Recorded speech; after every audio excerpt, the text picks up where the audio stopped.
me invitaron a participar de este evento, gente que aprende. Y chuta, yo decía, ¿qué voy a hacer en este evento? O sea, súper acostumbrada a presentar en eventos de computación, en cosas como súper estructuradas, ingenieriles, y este era un espacio nuevo. Entonces, lo que me nacía era partir con, mi nombre es Loreto Bravo, soy directora del Instituto de Data Science, soy miembro del Consejo Asesor en Ciencia, Tecnología, Conocimiento e Innovación.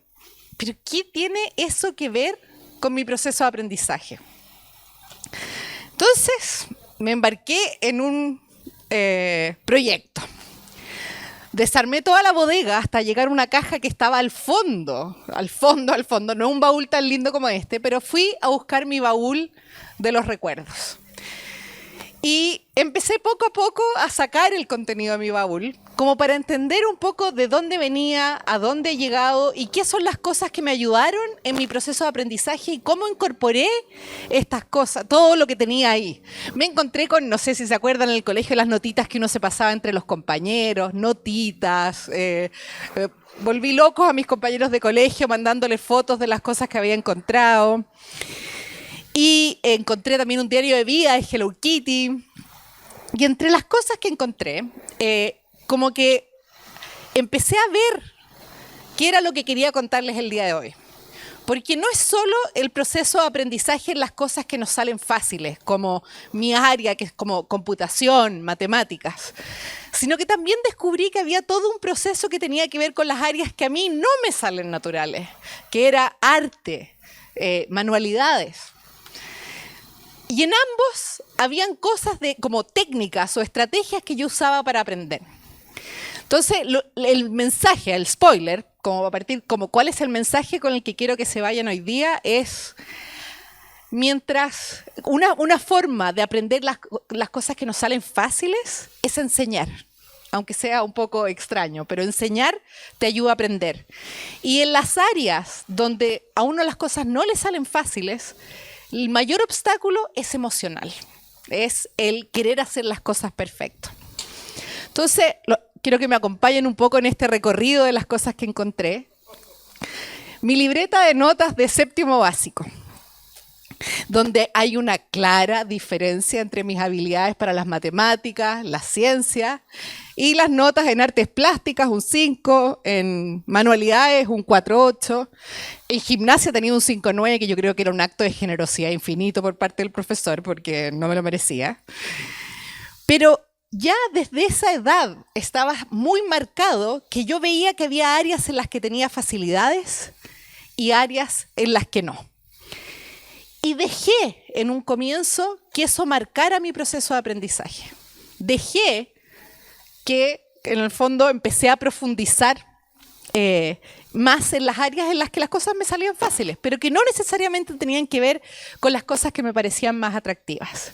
Entonces dije, ya, la presentación que voy a dar, lo que voy a hacer es voy a analizar cómo aprendo en las áreas de matemáticas, ciencia, computación, y cómo aprendo en otras áreas, que son las manualidades, que también es un área en la que me he metido más del mundo desde el hobby, absolutamente, porque entre mis cargos no hay como directora de, no sé, hacer disfraces de niños, pero eso es lo que les quiero contar hoy en día. Entonces, uno de los mundos donde yo veía la Matrix era en lo que tenía que ver con matemáticas, la ciencia. Ahí todo era un mundo lógico, un mundo donde las cosas calzaban, donde yo me sentía súper cómoda. Pero otra de las cosas que descubrí cuando empecé a ver mi baúl es que no todo era tan lindo cuando estaba en el colegio. Yo era la matea, la ordenada, iba con una trencita perfecta al colegio. Mis compañeras se arremangaban la falda para verse más sexy con la falda cortita. Yo ocupaba mi falda hasta donde correspondía. Cumplía con todas las reglas. Y eso también me llevó a que me hicieran mucho bullying en el colegio.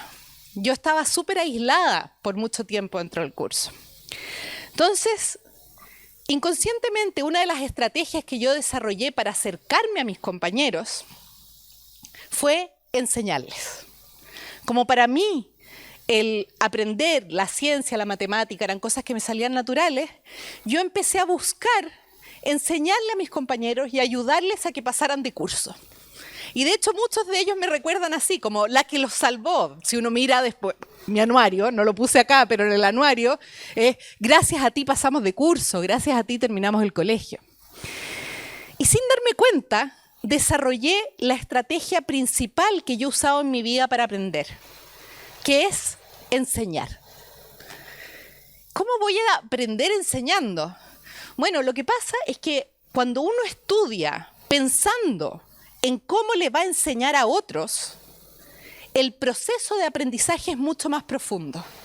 Lo que uno puede aprender cuando está pensando y qué es lo que no va a entender la otra persona, cuál es el desafío que se va a encontrar, uno como que profundiza más en el contenido. Ni siquiera es necesario llegar a la instancia de enseñar.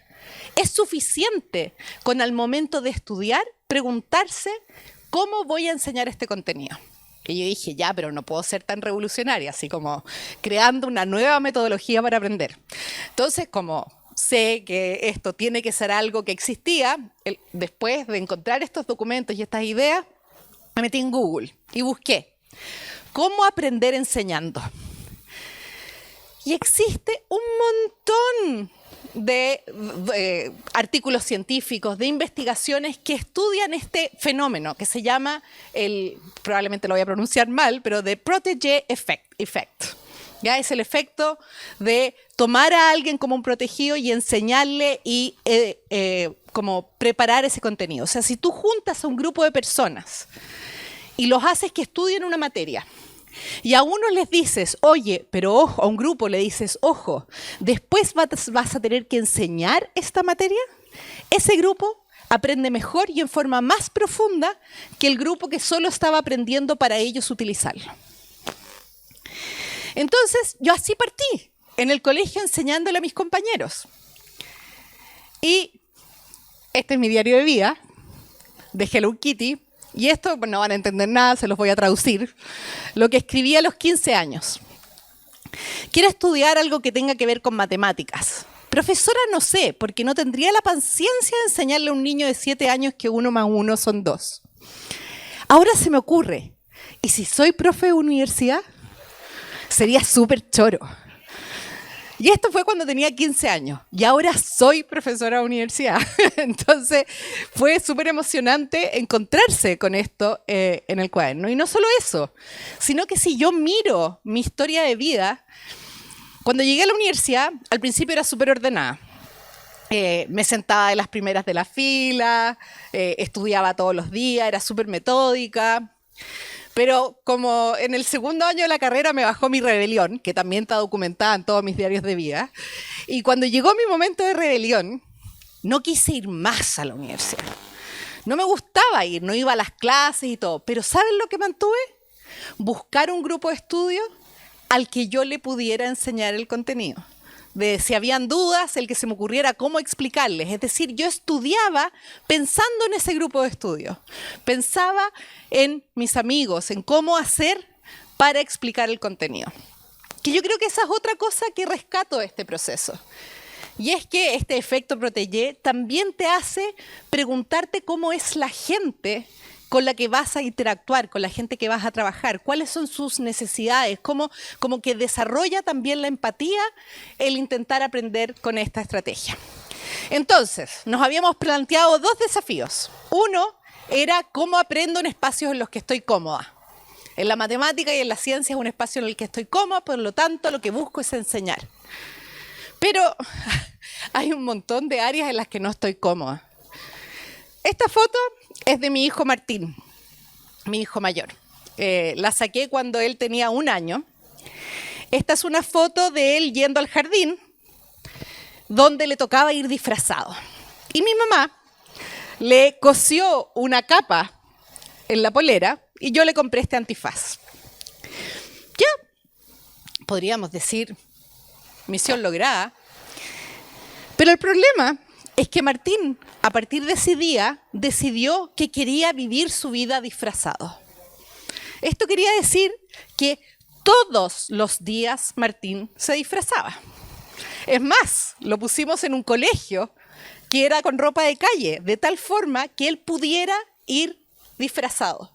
Y esto fue hasta los 7 años, o sea, no estamos hablando que fueron una etapa de 1 año, 6 meses. No, fueron 6, 7 años en los que se disfrazó todos los días. Y ahí venía mi pánico. Yo tengo a mi mamá, mi hermana Cecilia, que son secas para la costura, que siempre han tenido un montón de habilidades manuales. Y yo siempre me puse muchas limitaciones a mí misma porque no lo iba a hacer perfecto. Y como no era un área en la que me salía natural y me salía perfecto, nunca me aventuré en esos espacios. Estaba cómoda en la ciencia, cómoda en la matemática. Pero, ¿qué hacía ahora que tenía un hijo que quería estar disfrazado todo el tiempo? Y no es que quisiera pocos disfraces. Soñaba con ser todos los superhéroes del mundo. Entonces dije, no, esto no puede ser. Voy a comprarme una máquina de coser. Para mí era una cosa como realmente ajena. Y lo que hice fue llené la casa como cortada de las revistas, como que como las antes de Navidad, que vienen estas como promociones con el diario, que salían los precios de las cosas. Bueno, recortaba esto y lo pegaba por todos lados en la casa como una indirecta al papá de Martín para que me regalara de regalo de Navidad una máquina de coser. Y él se avispó y me pegó varias PlayStation por toda la casa. Así que para esa Navidad, él recibió una PlayStation y yo recibí una máquina de coser. Un desastre. No sabía cómo enhebrar toda esta cuestión. Todo era un desastre. O sea, de verdad las primeras cosas que hice, unos pantalones que no entraban por ningún lado, cerrados abajo, que le quedaban cortos. No importa. Seguí intentando. ¿Por qué?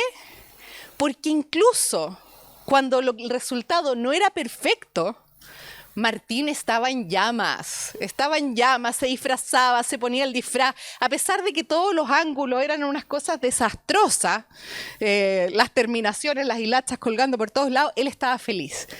Entonces, ¿qué me ayudó eso? Que es mi segundo aprendizaje. En los espacios en los que no estamos cómodos, en los espacios en los que no nos sale natural, lo que tenemos que perder es el miedo a la perfección. Es la limitante emocional que nos ponemos de tratar de hacer las cosas perfectas. Y así es como empezamos a comprar materiales, teníamos una pieza llena de scotch de distintos colores y logramos hacer millones de disfraces que hicieron infinitamente feliz a mi hijo, a mi siguiente hijo. Incluso hacíamos fiestas de disfraces con los amigos, las celebraciones de cumpleaños, todos los niños con capa. Nunca recibí una queja de que estaba más o menos chueco el borde. En el fondo está este otro espacio de aprendizaje, que es decir, puede que no sea perfecto, puede que mi temor sea como, porque siempre quiero hacerlo todo bien como lo hago en mi espacio en el que estoy cómoda, matemáticas, ciencia. En este otro espacio no me sentía cómoda. Y he seguido tomando otros proyectos. Aprendí a hacer crochet. Ahora estoy haciendo arte con inteligencia artificial, que es una mezcla de los espacios en los que me siento cómoda y en los que no. Y mi próximo proyecto, estoy trabajando con un artista que queremos hacer collage inspirados en imágenes generadas con inteligencia artificial. Entonces, habíamos partido con la pregunta, ¿cómo aprendo en el espacio donde me siento cómoda? En el espacio en el que me siento cómoda, aprendo enseñando.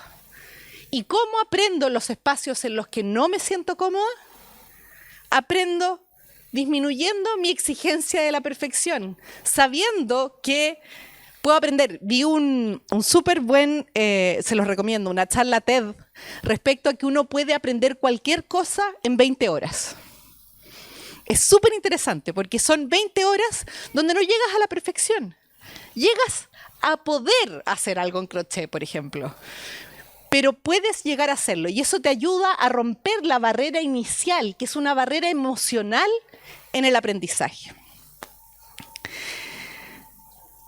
Entonces, para cerrar, yo quiero agradecerles que me hayan acompañado en este proceso donde fue doloroso, alegre, pasé por todos los sentimientos revisando mi baúl de recuerdos. Y quiero dejarlos con ese mensaje. que en las cosas en las que se sienten cómodos, donde sienten que ustedes tienen como el poder de hacer las cosas en forma natural, enseñen. Ayuden a otros a aprender eso. Y en las áreas donde ustedes se sienten más limitados, donde quizás no les sale fácil, pero que les gusta y que quieren, atrévanse, rompan esa como limitante emocional y esa necesidad de hacer las cosas perfectas. Muchas gracias.